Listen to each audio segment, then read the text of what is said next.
So there are 7 steps to active listening that are key to you getting at empathy. And I'm going to want to go over those 7 things. The first one is to be attentive, right? In this day and age of technology, it's very rare that someone locks in, makes eye contact with somebody, is not doing this or scrolling back and forth or looking around. So that's the first step, is to be attentive.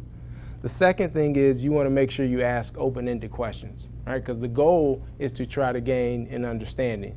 So yes and no questions are not going to work. So not only do we have to ask open-ended questions, but the third thing, we also have to ask probing questions, because we're trying to really get at and understand so that we can get to an action that leads to solving an actual problem.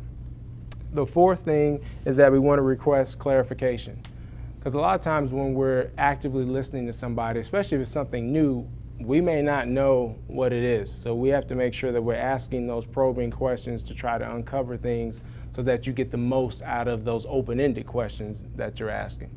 The fifth thing is that you want to make sure you paraphrase, right? Ask for clarification. The best way to know if I'm picking up what you're putting out is that I put it back out to you, right? So, and if I'm off and something's wrong, then I want to go back to some of those earlier steps. Am I asking those open-ended questions? Are they probing? Am I asking for clarification inside of that? The sixth thing is you want to pay attention to body language and nonverbal cues. You know, if any of you have ever spoken to a large crowd of people, if you say something wrong and it's off and everybody's like, oh, or people start booing you, that's like a real good clue that something did not go well.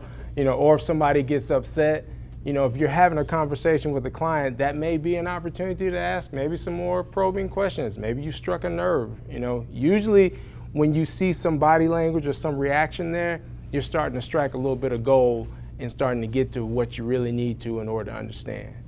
Last but not least, you want to summarize, right? Which this sounds like common sense, but I think, you know, definitely in today's world, we know that common sense is no longer common. You know, so actually the more common sense that you can apply to things, in a lot of ways, the better you are. So you want to summarize at the end, gather everything, and make sure you have some form of next steps to go with.